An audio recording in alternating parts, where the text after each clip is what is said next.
Salam, ilk videomuzdan sonra gələn çoxsaylı istəkləri nəzərə alaraq bu gün sizə bu Table USB-ni yaratmaq, daha açıq şəkildə qeyd etsək, USB-lərə ISO-nun yüklənilməsini başa salacağam. Deməli, ilk öncə sizə Ventoy və Rufus haqqında məlumat verim. Qeyd edim ki, mən bugün bu iki əsas yoldan istifadə etməyi göstərəcəm. Çünki bu ikisi daha məşhurdur hal-hazırda və daha asandır. Deməli, ilk öncə Rufus haqqında məlumat verim. Rufusla işlədiyimiz zaman USB-yə sadəcə bir dənə əməliyyat sistemi, yəni ISO yükləyə bilərik. Vento ilə işlədiyimiz zamansa biz USB-yə onun yaddaşının tutacağı qədər ISO-lar yükləyə və onlardan istifadə edə bilərik. İndi seçənəklər işlədiyimiz mühitdən, istifadə etdiyimiz ISO-dan asılı olaraq dəyişə bilər. Mən hal-hazırda sizə Ventoyu göstərəcəm. Ventonun yüklənilməsi, quraşdırılması və USB-nin yüklənilməsinə, ISO-nun USB-yə yüklənilməsini qeyd edəcəm. Deməli, ilk öncə Ventoy axtarışda yazırıq və Ventoyun rəsmi səhifəsi gəlir bizə. Ventoy download seçirik. Burada bizə seçənəklər gələcək. O seçənəklərdən əməliyyat sistemimizə uyğun olanı seçirik. Məsələn, burada Linux, Windows göstərir. Mən hal-hazırda Windows əməliyyat sistemindən istifadə etdiyim üçün Windows əməliyyat sisteminə aid olan versiyanı yükləyirəm. Yüklənmə səhifəsinə gəldik. Download seçimini seçirik. Artıq 5 saniyədən sonra Ventoyumuz yüklənir. Gördüyünüz kimi yükləndi.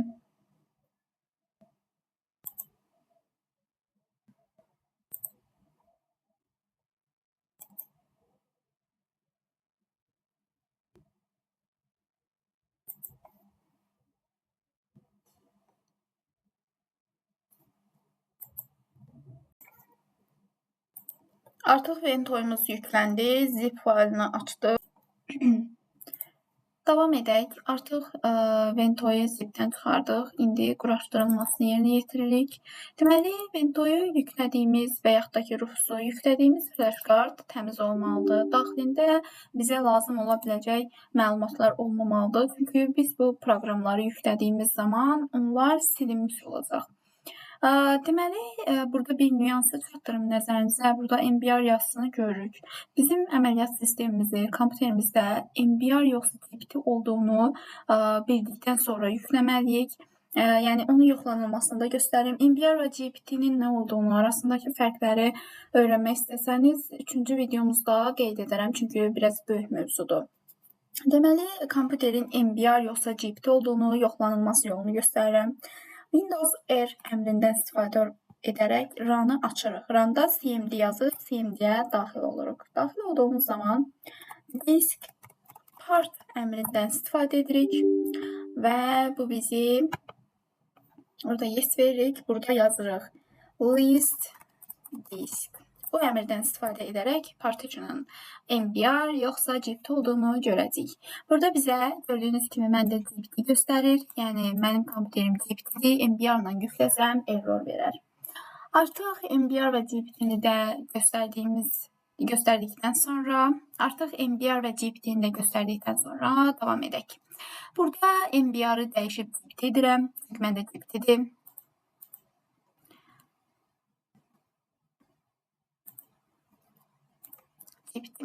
Artıq burada gördüyünüz kimi GPT qeyd edildi. Install edə bilərəm. Gördüyünüz kimi artıq burada mənə deyir ki, sizdə format olacaqdır USB-də. Razısınızmı? Yes edib davam edirəm. Bu da göstərir ki, heç nə olmayacaq da, itəcək bütün məlumatlar, datam. Buna da yes deyib davam edirəm. Artıq Ventoyum yüklənir. Gördüyünüz kimi mənim USB-nin adı D-diskidir. Bu dəyişib Ventoy olacaq. Siz Ventoyunuzun yükləndiyini oradan da bilə bilərsiniz. Biraz əvvəl qeyd etdiyim kimi də artıq Ventoyum yükləndi və yükləndikdən sonra mənim USB-im, yəni flash kartımın adı Ventoy oldu. Və yüklənmə bitdi. Bundan sonra biz sadəcə ISO-larımızı copy edib paste edəcəyik. Və salam, özü yüklənəcəkdir. Burada bir nümunə göstərim.